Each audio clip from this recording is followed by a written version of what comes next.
Pernahkah kadang-kadang anda terfikir bagaimana untuk menyambung pengajian ataupun anda mempunyai sesuatu perkara yang anda ingin pelajari tapi tidak tahu di mana caranya dan mungkin anda rasa usia anda sudah semakin meningkat, rasa seperti tidak layak, tidak mahu bersama dengan anak-anak muda, rasa kekok dan sebagainya. Jangan risau, ada sebenarnya kos-kos yang akan ditawarkan untuk anda semua yang ingin mempelajari tentang sesuatu bidang ataupun kemahiran yang anda minati. Jadi hari ini kami bawa dua orang tetamu di studio untuk bercakap berkenaan dengan perkara tersebut. Saya perkenalkan terlebih dahulu iaitu Tuan Suhairi Ismail selaku pengarah Kolej Komuniti Kuala Langat Kementerian Pendidikan Tinggi.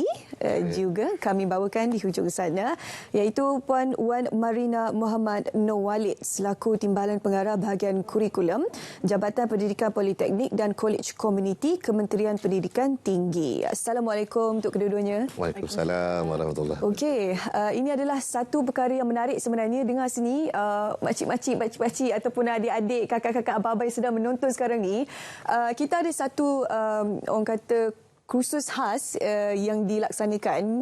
Jadi kita nak bercerita dengan lebih lanjut berkenaan kursus ini. Kita mulakan dengan Cik Suhairi terlebih dahulu. Tapi sebelum kita bercerita berkenaan kursus tersebut, ialah Kolej Komuniti. Tak saya sudah 20 tahun menerajui ataupun sentiasa mengeluarkan, melahirkan individu-individu yang mempunyai kemahiran tinggi. Bagaimana setakat ini 20 tahun perjalanan Kolej Komuniti? Ya, bismillahirrahmanirrahim. Assalamualaikum warahmatullahi wabarakatuh. Salam sejahtera, salam Malaysia Madani. Dan terima kasih pertama sekali kerana menjemput kami bersama-sama hari ini di Selamat Pagi Malaysia. Terima kasih.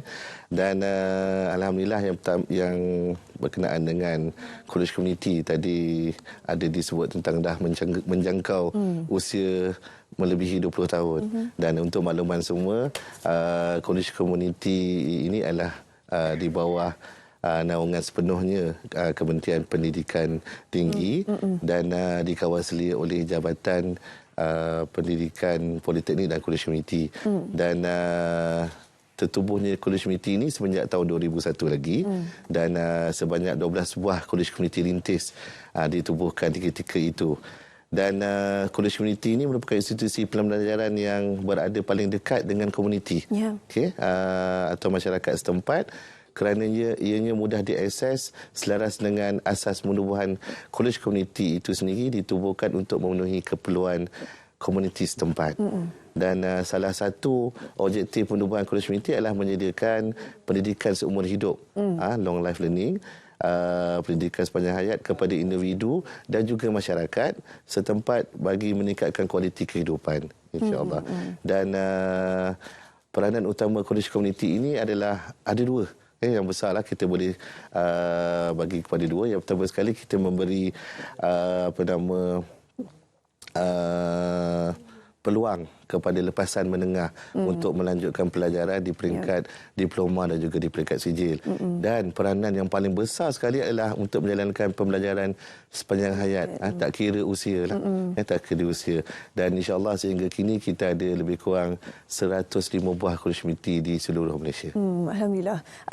Banyak sebenarnya. Saya berminat sebenarnya. Saya pernah nampak ada satu iklan daripada Kolej Komuniti sebelumnya. Ada banyak sebenarnya pembelajaran kemahiran yang ditawarkan, kan contohnya memasak, menjahit. Kalau tak sempat kan dulu kalau kita secara formal belajar kat sekolah, belajar matematik, BM, kalau kemahiran hidup pun kita belajar yang asas je kan. Ni kalau nak belajar yang lebih lanjut, saya rasa eloklah kalau Puan Marina boleh kongsikan berkenaan dengan pembelajaran sepanjang hayat ni.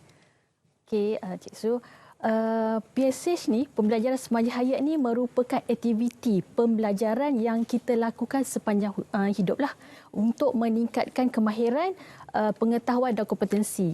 Namun masyarakat lebih mengenali Kolej Komuniti ni dengan kursus pendek. Yang mana kursus pendek ini dilakukan untuk melatih berbagai kemahiran lah dalam jangka masa yang tempoh yang pendek. Okey, antara objektif untuk pembelajaran sepanjang hayat ni antaranya adalah meningkatkan kemahiran, pengetahuan dalam berbagai bidang lah, sama ada yang baru ataupun yang sedia ada. Okey, dan juga sebagai nilai tambah kepada masyarakat setempat dan juga memberi meningkatkan kebolehpasaran pelajar itu sendiri sekiranya dia mengikuti kursus pendek di Kolej Komuniti dan juga dia dapat meningkatkan kualiti hidup. Okey, kalau kita di College Community ni kita ada 22 bidang untuk khusus PHS ni lah. Antaranya seperti grafik dan multimedia, khusus teknologi maklumat, elektrik dan elektronik. Dan untuk khusus PSH ni kita jalankan lebih kepada praktikal. Sebab kita nak memberi kepada pelajar ni kemahiran yang sebenar yang dapat dirasai dan diaplikasi dalam kehidupan.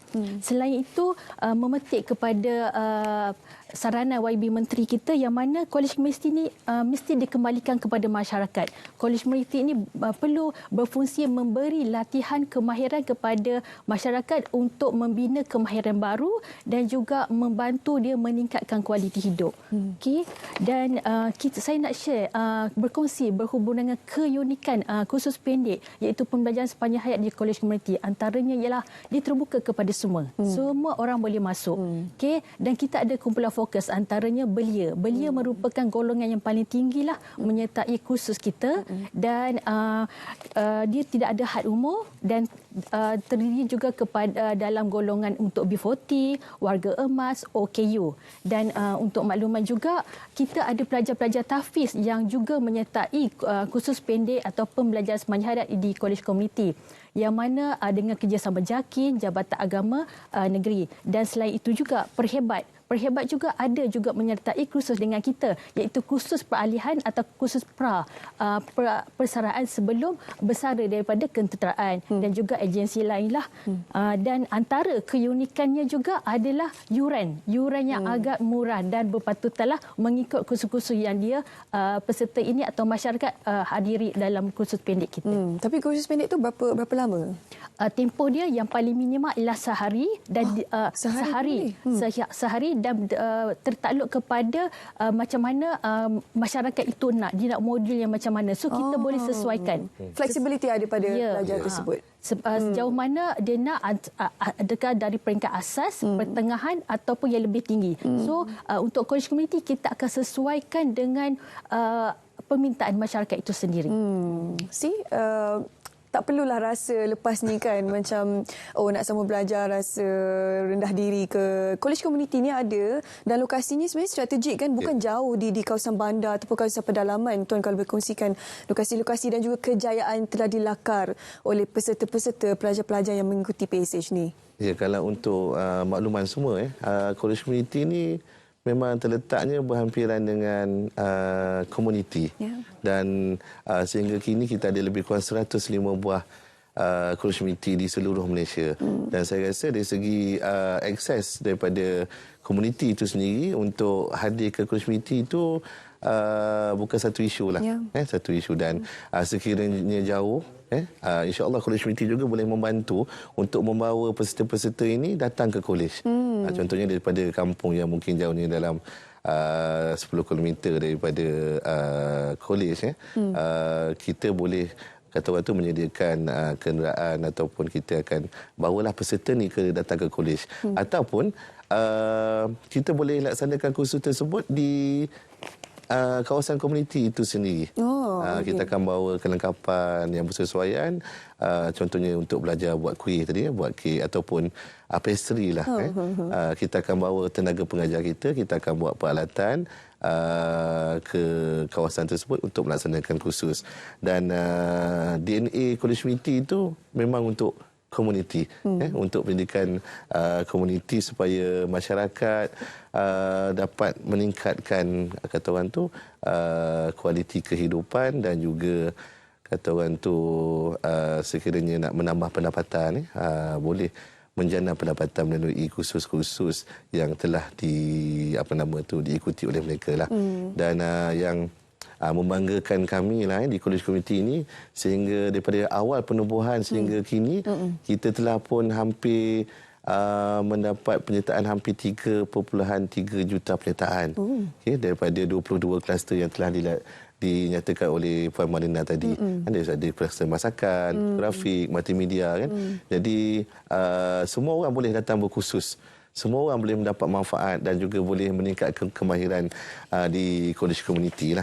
Dan insya-Allah kata orang tu apa saja kursus yang dikendaki oleh komuniti, insya-Allah college community boleh adakan. Okey, dan di college community sendiri pun kami ada 6 fokus utama 6 fokus utama ataupun komuniti yang menjadi fokus untuk mendapatkan kata orang tu kemahiran di college community, iaitu contohnya golongan belia, golongan B40, warga emas, OKU, ibu tunggal dan juga orang asli. Dan nak bercerita tentang kejayaan ini, saya rasa terlampau banyak kejayaan yang ada lah, daripada hasil menyertai kursus-kursus secara kursus panjang hayat di college community ini. Contohnya ada suri rumah yang datang belajar membuat frozen food. Frozen food, ada yang belajar buat kari pap, roti canai. Kemudian mereka hasil daripada pembelajaran tersebut dibawa balik dan menjadikan pendapatan mula-mulanya sebagai pendapatan sampingan, kemudian menjadi pendapatan utama untuk keluarga mereka lah. Dan saya rasa itu salah satu contoh. Dan selain itu juga ada juga yang datang contohnya berminat sekarang ni zaman digital. Nak buat perhiasan daripada digital cutter, contohnya laser cutter. Jadi ada juga yang datang belajar secara sehari-hari, kemudian mereka memulakan perniagaan lah. Okey, macam kita lihat sekarang ni kan, ini juga antara kejayaan dilakar oleh seorang individu OKU, belajar menjahit kan. Jadi ini bukan menjadi satu penghalang sebenarnya kalau anda rasa tak sesuai untuk ke universiti besar. College community ni akan membantu anda semua yang sedang menonton sekarang yang berminat untuk mempelajari sebarang kemahiran yang anda minati. Tadi kita ada kongsikan ada top 5 kemahiran-kemahiran yang sering kali dipilih oleh para pelajar, para peserta ini di college community. Puan, kalau boleh kongsikan apakah antara kerjasama yang dilaksanakan oleh Kementerian Pendidikan Tinggi dan juga Kementerian Pendidikan Tinggi bersama dengan Jabatan Pendidikan Politeknik dan juga college community untuk memastikan agar kemahiran-kemahiran yang ditawarkan ini kekal relevan dengan industri ataupun trend semasa. Yalah, sebab kalau dulu mana kita nak sangka digital mana nak ada kos macam ni kan. Jadi apa yang dilaksanakan untuk memastikan ini kekal relevan? Okey, menjawab persoalan itu, untuk makluman, semua sedia maklumlah, college community telah melangkaui 2 dekad.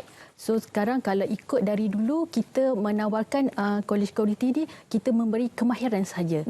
Dan dalam tempoh 10 tahun kita ada tambahan elemen keusahawanan.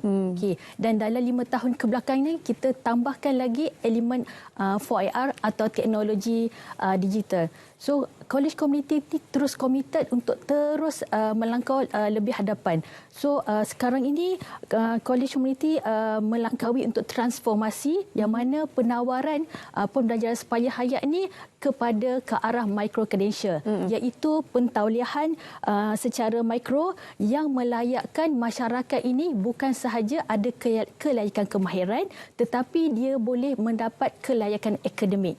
Okay. So ada 2 kebaikanlah yang didapat daripada menyertai pembelajaran sepanjang hayat di college community, di mana dia memberi peluang kepada pelajar yang tidak memenuhi syarat kelayakan untuk mengikuti program sepenuh masa, namun boleh mengikuti kursus pendek ini di college community. Okay.